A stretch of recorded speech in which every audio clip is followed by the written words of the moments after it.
Good afternoon. Certainly a pleasure for me to be here at my first, as Greg mentioned, my first media day since 2009. I think for me, it kind of signifies college football is back. We can now point our attention towards that. And for me, all of my attention is focused on our LSU football team. It's been quite an interesting 6-7 months as I embarked on this journey, which has been exciting for me. It started with, the right time at the right place. The timing was right for me. The place was perfect. We had an incredible president, President Tate, an athletic director that I had history with Scott Woodward, and a rich history and tradition with LSU football.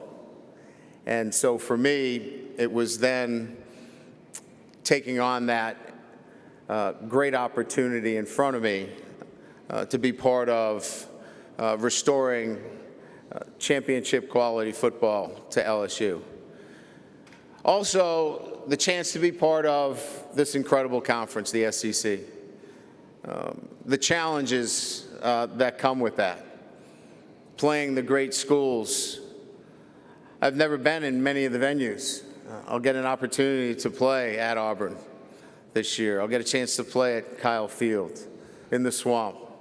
Those will be exciting opportunities, something that I've never experienced in my career of 32 years. So the challenges of being in the greatest conference in college football, as well as being at LSU, is I've been asked many times why, and I can tell you that certainly that shared vision of our administration, the great opportunity to restore championship level football to LSU, and then the SEC itself, and being part of this great conference. For me, it's been, as I mentioned, an opportunity to put a roster together in a very short period of time, creatively. We've had to use the transfer portal. We've recruited. We've spent a lot of time in player development, and we will then give everybody an opportunity to say, what do we look like here on a Sunday night against Florida State? And we're excited about that opportunity. So with that, I'll open it up to questions. Thank you, Coach Kelly. If you have a question, please raise your hand. Jack, Jake, and Preston will get a microphone to you. And again, please give your name and affiliation. We're going to start right here in front of us, Coach, about 5 rows back. Go ahead.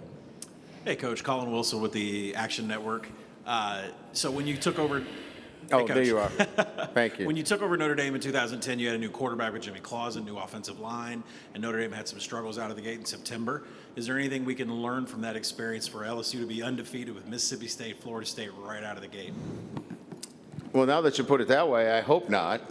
Certainly we have 4 quarterbacks,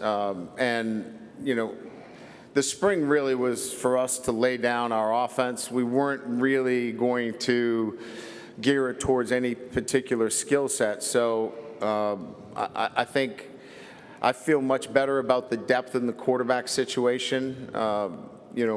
Dane was really the only quarterback that had any experience. We were young and inexperienced at that position. I think the depth at the quarterback position is much different. Jaden and certainly Miles bring us obviously starting experience. Garrett, obviously, for me, is an exciting quarterback. Walker's a true freshman, but there's great depth there. The offensive line is clearly an area that we need to keep our eye on, but I think we've added some really good transfers, and we think we've got some young men that have developed. So I would say that right now I stand in front of you that those similar situations, I like the depth and the opportunity to be much better than 2010. Coach, we're going to go down in front of us here on the front row. Ron? Yeah, Ron Higgins, Tiger Details. It's been kind of documented, maybe LSU or the collective of NIL of LSU doesn't have as much funds as other schools. How do you overcome that? And have you run into a situation yet where maybe you were outbid for a player? And how do you overcome that? First of all, I don't know that we don't have as many funds. Nobody has given me, any kind of documentation that we're behind. I feel very comfortable, quite honestly, as I stand here, talking to you, that, what we're doing relative to NIL is as competitive as anybody else. I don't feel like we're being outbid by anybody. I don't think that's the place of NIL anyway. So if we were being outbid, then we're going to be outbid if we have $50 million in our collective. So I don't feel hamstrung by that. I want to continue to educate with NIL. I want to be able to use the resources wisely to help promote name, image, and likeness, and have that available for our student athletes when the time comes. Coach, we're going to stay here in front of me, 3 rows back. Drew? Drew DeArmond, WZZN Radio, Huntsville, Alabama coach. So much of coaching is teaching and then earning the trust of your players. How has it been with Miles Brennan, Keyshawn Butte, John Emery, those guys that maybe that are going to be the key parts of your offense? How have you earned their trust so far? Well, I think trust is a two-way street, they're earning my trust too. I think, it works both ways. First of all, trust is about saying something and backing it up. And then, I think continuing that relationship. We're working on that relationship every day through deeds, through things that we put in front of them and say that we're going to do for them, and backing it up, and then asking them to do some things for us and seeing that they back it up. I think in all 3 of those cases, we're building trust. As you know, Keyshawn was just awarded number 7, which we consider, a program number that highlights the very best player, in particular from the state of Louisiana. And that has to happen when trust has been formed. Miles has been one of our best leaders in our program. John Emery's done an incredible job of bringing himself back into our program. So I think you brought up 3 guys that have earned a lot of trust, and we're trusting them. Coach, we're going to stay right in front of him in the second row. Tom? Hey, Coach, Tom Murphy, Arkansas Democrat Gazette. I wanted to ask you about your secondary, what you feel about the talent level there, and the 2 transfers from Arkansas, Fouché and Brooks, how you feel like they might fit in. Well, let me address Fouché and Brooks. They have been outstanding additions to our program. I know many don't like to see that happen within the league, and I'm not crazy about it either. But these are 2 Louisiana kids that wanted to play at LSU, and they have been great additions. Character, I would say that, when we were looking into the transfer portal, we wanted young men that had SEC experience and had ties to the state of Louisiana. And Brooks and Fouché fit that to the T. And I think the secondary has a number of players that I think, went out and recruited either through the portal or that were in the program. That give us great depth, but they're going to have to go out and prove it. And I think that's an area that is going to have to come together for us, but we think we have depth and we think we have some talent there. Coach, we're going to stay on my side, 3 rows back. Kirk? Kirk Bowles from the Austin American-Statesman. Coach, I wonder why you feel like you're a great fit for LSU since you haven't been in the South that much. And corollary question is that what do you think of Texas and Oklahoma joining an already great conference? Well, I think fit is about, the ability to run a program, at the highest level. I've done it for 32 years. I've had success at Notre Dame, Cincinnati, Central Michigan, wherever I've been. So, running a program and then, developing players, player development. I think those are the most important thing. And I don't think that needs to be, geographical in a sense. I've gotten to love where I'm at in Baton Rouge. I love the people. They love football. They love family. And they love food. And that fits me really well. So I guess I should have been in the South all along. I love the fact that Oklahoma and Texas, two great programs, are coming into the SEC. And, that speaks to Coach Sankey and understanding, the lay of the land and being proactive and having two great institutions coming into the SEC. We'll be excited about when they officially join to have them on the schedule as well. Coach, we're going to go over to your side, second row, Glenn. Hey, Glenn Gilbo at Outkick.com. Having been at Notre Dame for quite a while, would you be surprised if they joined a conference, or do you think they'll stay independent, and just what do you think of their philosophies toward that? It's probably not been high on my list of things to think about. I've been trying to correct a slice for the last couple of weeks, and I haven't had much success with that, so I'm going to go back to my day job. But I would say that, certainly Notre Dame still is, a coveted, university in terms of, what conference would want them. Jack Swarbrick knows what he's doing. He's got his ear to the ground.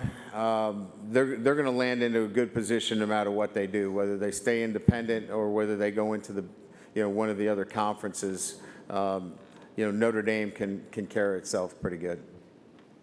Coach, we're going to go right here on this near aisle in front of me, about 3/4 of the way back. Go ahead. John Bednarowski from the Marietta Daily Journal. Coach, B.J. Ojolari is one of our kids. Yes, he is. Was hoping to get your thoughts on your initial impressions of him and what you expect out of him this year. Yeah. Well, first of all, I've gotten to know him as much more as a person than a player. Saw him a little bit in spring. He's a good player, too, by the way. But as a person, he's what you want to represent your program, and that's why, he's represented us, as our student-athlete representative in the NCAA forums. He represented us in our student, interactions on campus. He represents us here today because his traits are outstanding. His character, how he handles himself in the classroom. He's a leader, and I couldn't say more about the integrity and character that he has, and I couldn't look. We're going to talk about his ability to rush the passer and his prominence there, but I could talk more about the person than the player today, because that's who I've been associating myself with more on a day-to-day basis. Coach, we're going to go all the way back on the left-hand side. There you go. Yes, sir. Edgar Thompson of the Orlando Sentinel. Notre Dame played Florida State 3 of the last 4 seasons, I believe. Where have you seen growth in that program from the team from 18 you faced and then the last 2 under Mike Norvell? Yeah, I think probably more than anything else, the fight in that team. I thought they fought for 4 quarters against Notre Dame last year. That was a team that obviously played to overtime. They were down late, came back. That has a lot to do with buy-in. You could see them playing harder and harder. Maybe that wasn't as visible earlier on. So this is a team now that has Mike's stamp on it. It's going to play hard for 4 quarters. You can see the development of younger players coming along, especially on the offensive line. Defensively, there's a structure there that is sound and fundamental. So I really just think you're just seeing the signs of a football program inside out, making the incremental progress that everybody wants to see more wins, but as a football coach, my eyes see a program that's been getting better and better. Coach, we'll go back over to our right, about 3/4 of the way back. Hey, Brian. Matt Baker with the Tampa Bay Times. I wanted to follow up on that. What are your thoughts on facing Florida State in the opener? How much of your notes from at Notre Dame kind of carry over, given that you're in a new position? Yeah, a lot of them carry over. I mean, you know, obviously we evaluate. They lost some really good players. You know, defensively, obviously, you know, one of the better defensive players in the country. But certainly, you know, we're relying on a lot of that film. And certainly player evaluations, you know, I know a lot about, you know, what they want to do offensively, though they lost their offensive coordinator. There's a lot of familiar, you know, notes that we can go back to. But, you know, we've got a new team. We've got new players. It's an opener. You know, you kind of, you know, you throw a lot of that stuff out because you know everybody's going to be playing at their highest level in their opener. Hey, Coach, we're going to go on the near left aisle, straight down the middle. Here we go. Hey, Coach. Chris Marler, Saturday Down South. Most important question of the day. In your best Southern accent, what's the favorite or best food you've had since you moved to Louisiana? Well, understand now, I have a Boston, Midwestern, Louisiana accent now. So, you know, it's 3 dialects into one. So it's no longer family. I got like all kinds of stuff to throw at you. So just be ready. The best, you know, it's probably the crawfish etouffee is I mean, I don't know how you top that. Now, I would say also the grilled oysters. If you haven't had grilled oysters, try that. That'll get your cholesterol level up really high quickly. That's pretty good too. All right, Coach, we'll go over here to our right, alongside the wall, just right here in the front row. Hey, Coach. Mitchell Summers with Fox Carolina. The SEC has really turned into the club that everyone's trying to get into, it seems. So from your perspective, as someone that's on the inside, seeing all these other teams that are trying to get on the inside, can you describe what that's like? Musical chairs, and then the music's going to stop here, and you're not going to have a place at the table. And I think that's scary for a lot of universities. And, you know, it's left a lot of internal conversations about, you know, where do we go? And so I understand that, right? You know, there was the question about Notre Dame. What do they do, right? You know, maybe they're better positioned than some, but yeah, it's musical chairs, and there's not enough chairs for everybody. So, and that's the current state of college football.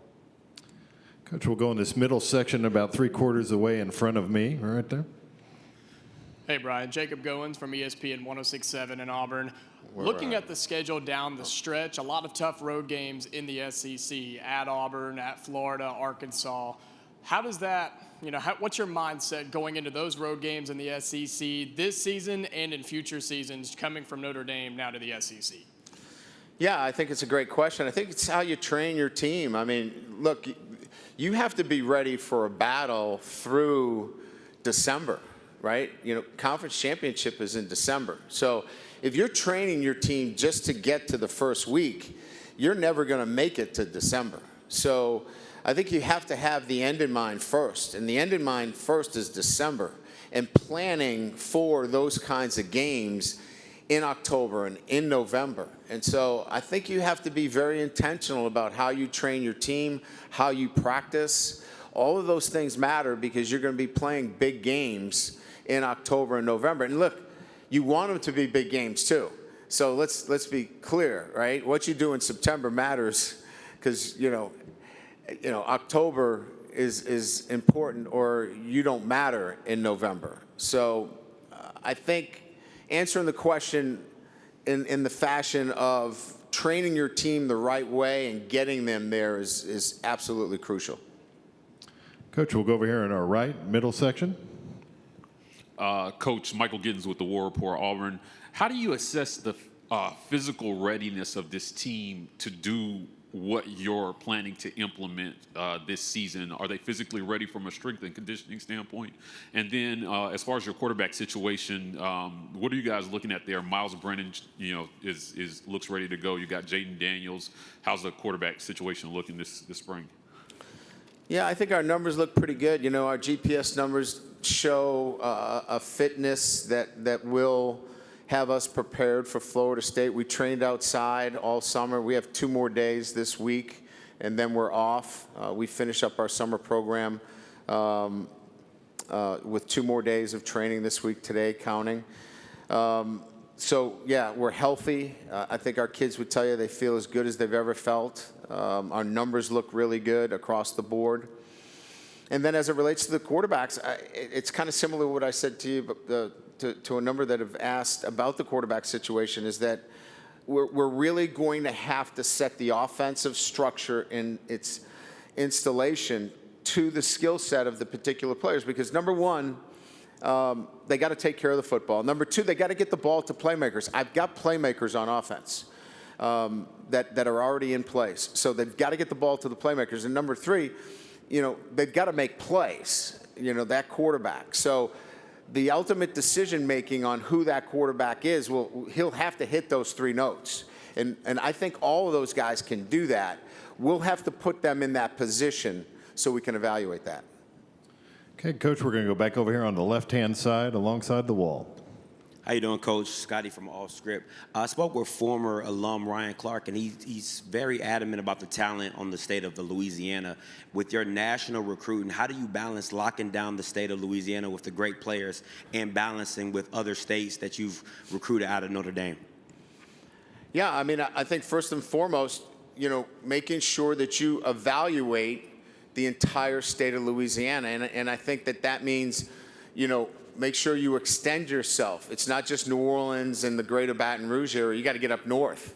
You got to get all the way up through Shreveport. You got to get up to Monroe. You got to get up all into the state of Louisiana.